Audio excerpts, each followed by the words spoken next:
எனக்கு நன்மையை செறிகட்டுவோர் என்றான். 2 சாமுவேல் 16:12.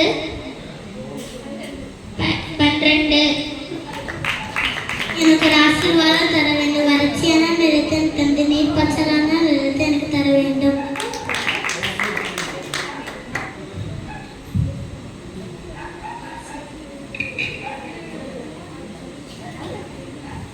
கர்த்தருக்கு பயந்தவர்களுக்காக அவருடைய நாமத்தை தியானிப்பவர்களுக்காக ஞாபக புஸ்தகம் ஒன்று அவருக்கு முன்பாக எழுதப்பட்டிருக்கிறது.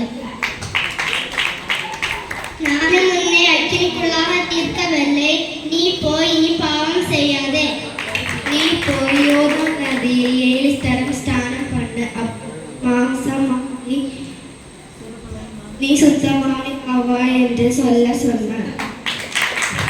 நாங்கள் ஆராதிக்கிற எங்கள் தேவன் எங்களை தப்புவிக்க வல்லவராய் இருக்கிறார். கர்த்தரை நம்பி நன்மை செய். தேசத்தில் குடியிருந்த சத்தியத்தை மீட்டுக்கொள். என் ஆவியை உங்கள் மேல் வைப்பேன். அப்பொழுது நீங்கள் உயிரடைவீர்கள்.